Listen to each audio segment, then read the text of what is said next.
खुलुमबाय। बेयो बड'लेण्ड इंखं टेलिभिजन। दिनै 20 डिसेम्बर 2020 रबिबारखालि सानसेनि बरादखौ नोंथांमोननि खाथियाव लानानै फैदों आं सदानन्द दैमारिया।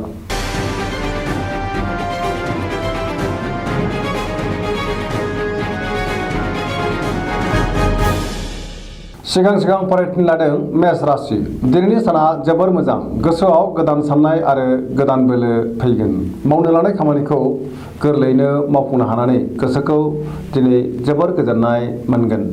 देहाया दिनै मोजाङै थागोन। बहानिफ्रायबा मोजां खौरां मोनगोन। रांखावरियाव मोजां। बेफार फालांगियावबो मोजां मुलाम्फा मोनगोन। न'खराव बिसि फिसायनि गेजेराव अनलायनाय फैगोन। गोसोनि बोलोआ बांगोन। गुबुननि गोसोखौ गोरलैयैनो जै खालामनो हागोन। समाजाव मान मोनगोन। गोसोनि साननाय आरो मिजिंफोरा जाफुंगोन।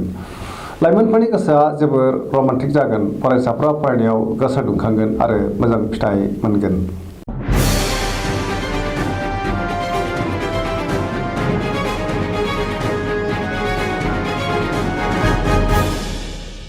वृष राशि। दिनैनि साना मोजां आरो गाज्रिनि गेजेरजों बाबेनलांगोन। गोसोखौ जोबोर गुलाय गुजाय मोनगोन। देहाया दिनै बारा मोजां थानाय नङा। गगा बायदिजों खस्थ' मोनगोन। गोसोआव जिंगाया बांगोन। मावनो लानाय खामानिखौ थि समावनो मावफुंनो गोब्राब जागोन। समाजाव मान मोनगोन। रांखावरियाव बारा मोजां नङा। नाङा फाङा खरसाया बांगोन। बेफार फालांगियाव मोजां। बहाबा थाङोब्ला सांग्रां जानाया गाहाम। जाब्रबथायनि आसा दङ। न'खराव बिसि फिसायनि गेजेराव अनलायनाय फैगोन। गोसोखौ जोबोर आला खाला मोनगोन। नेगेटिभ एनार्जिनि गोहोम गोग्लैगोन। सांग्रां जानाया गाहाम।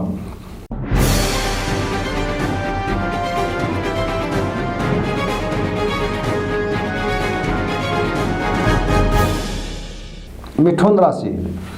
दिनैनि साना मोजां आरो गाज्रिनि गेजेरजों बाबेनलांगोन। देहाया बारा मोजां थानाय नङा। मेंनाय मोनगोन। जानाय लोंनायाव सांग्रां जानाया गाहाम। रांखावरियाव मोजां। बेफार फालांगियावबो मोजां मुलाम्फा मोनगोन। न'खराव अनलायनाय फैगोन। समाजाव मानहानि जानांनो हागौ। सांग्रां जानाया गाहाम। गोसोनि बोलोआ लोरबां जागोन। मावनो लानाय खामानिखौ मावफुंनो गोब्राब जागोन। गुबुननि थाखाय जेंनायाव गोग्लैनांनो हागौ। सोरजोंबा एना एनिबो जागोन। गोसोखौ हमथानाया गाहाम।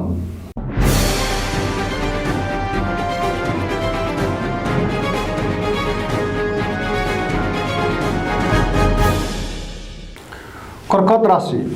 दिनैनि साना बारा मोजां नङा।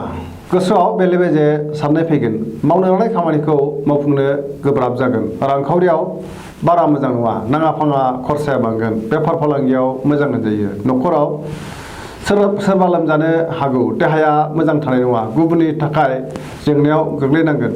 गोसोखौ गुलाय गुजाय मोनगोन। समाजाव मान मोनगोन। लाइमोनफोरा गोसोखौ जोबोर आला खाला मोनगोन। फरायसाफ्रा फरायनायाव गोसो दुंनाय नङा। सांग्रां जानाया गाहाम।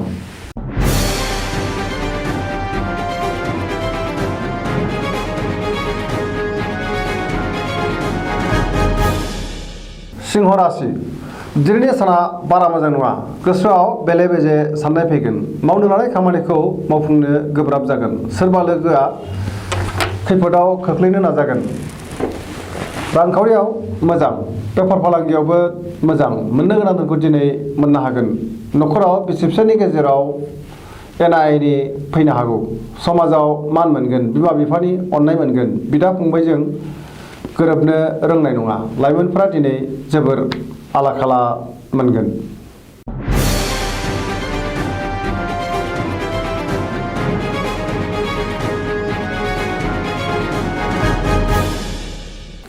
कन्या राशि। दिनैनि साना मोजां आरो गाज्रिनि गेजेरजों बाबेनलांगोन। गोसोआव गुलाय गुजाय साननाय फैगोन। गुबुननि गोसोखौ बोनो हानाय नङा। रांखावरियाव बारा मोजां नङा। नाङा फाङा खरसाया बांगोन। बेफार फालांगियाव खहा जानायनि सम्भाबना दङ।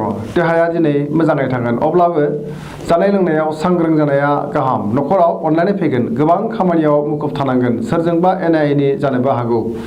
गुबुनखौ बांद्राय दाफोथाय। नङाब्ला गुबुना नोंखौ खैफोदाव खोख्लैनो नाजागोन। सांग्रां जानाया गाहाम। लामा सामायाव जाब्रबथायनि आसा दङ।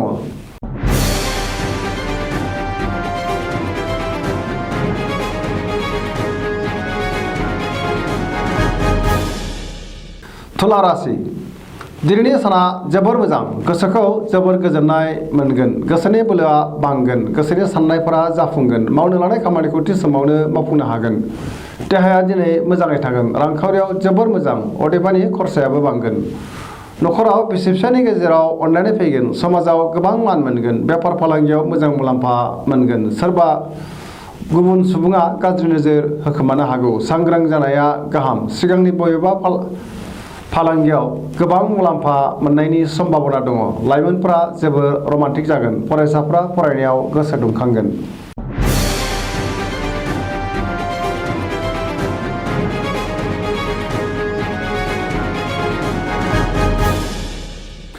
वृश्चिक राशि दिनैनि साना जोबोर मोजां गोसोखौ जोबोर गोजोननाय मोनगोन पजिटिभ एनार्जिनि गोहोम गोग्लैगोन मावनो लानाय खामानिखौ थि समावनो मावफुंनो हानानै गोसोखौ जोबोर गोजोननाय मोनगोन गोसोनि साननाया जाफुंगोन गोसोनि बोलोआ बांगोन समाजाव गोबां मान मोनगोन नखराव बिसि फिसायनि गेजेराव अनलायनाय फैगोन रांखावरियाव जोबोर मोजां अदेबानि खरसायाबो बांगोन बेफार फालांगियाव मोजां मुलाम्फा मोनगोन देहाया दिनै मोजाङै थागोन लाइमोनफोरा जोबोर रमान्टिक जागोन फरायसाफ्रा फरायनायाव गोसो दुंगोन आरो मोजां फिथाइ मोननो हागोन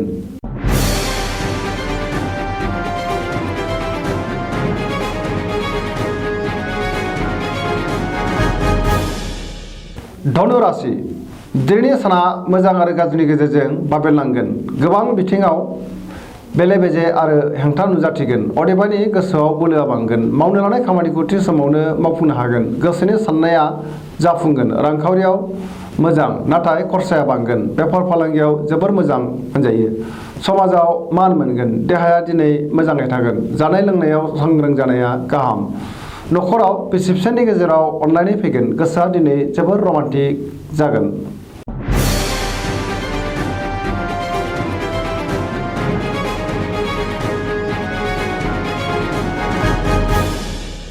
मकर राशि दिनैनि साना जोबोर मोजां गोसोनि साननायफोरा जाफुंगोन सिगांनि बबेबा आद्रा खामानिखौ मावफुंनो हानानै गोसोखौ जोबोर गोजोननाय मोनगोन रांखावरियाव जोबोर मोजां अब्लाबो नाङा फाङा खरसाया बांगोन मोननो गोनां धोनखौबो दिनै मोननो हागोन बेफार फालांगियाव जोबोर मोजां मुलाम्फा मोनगोन गुबुनजों मोजां सोमोन्दो लाखिनो रोंगोन गोब्राब खामानिखौ मावफुंनो हागोन गोदान खामानि मावनो जोबोर गोसो दुंगोन नखराव अनलायनाय फैगोन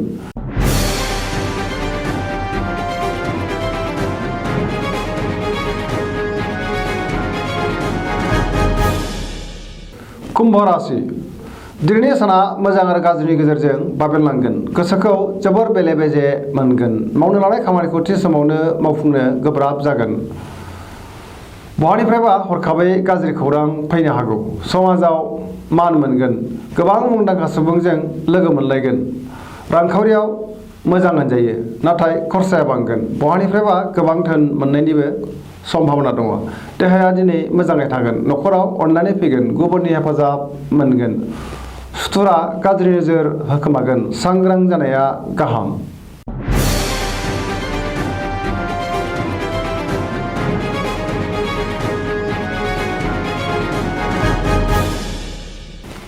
मीन राशि दिनैनि साना मोजां आरो गाज्रिनि गेजेरजों बाबेरलांगोन बहानिफ्रायबा हरखाबै गाज्रि खौरां फैनो हागौ गोसोआव गुलाय गुजाय साननाय फैगोन देहाया दिनै मोजाङै थागोन अब्लाबो जानाय लोंनायाव सांग्रां जानाया गाहाम रांखावरियाव मोजां मोननो गोनां धोनखौबो दिनै मोननो हागोन बेफार फालांगियाव मोजां मुलाम्फा मोनगोन नखराव बिसि फिसायनि गेजेराव अनलायनाय फैगोन बहाबा थाङोब्ला गोसोखौ गोजोननाय मोनगोन समाजाव मान मोनगोन लोगोफोरनि हेफाजाब मोनगोन गुबुननि गोसोखौ बोनो हानाय नङा गोसोखौ दिनै जोबोर आला खाला मोनगोन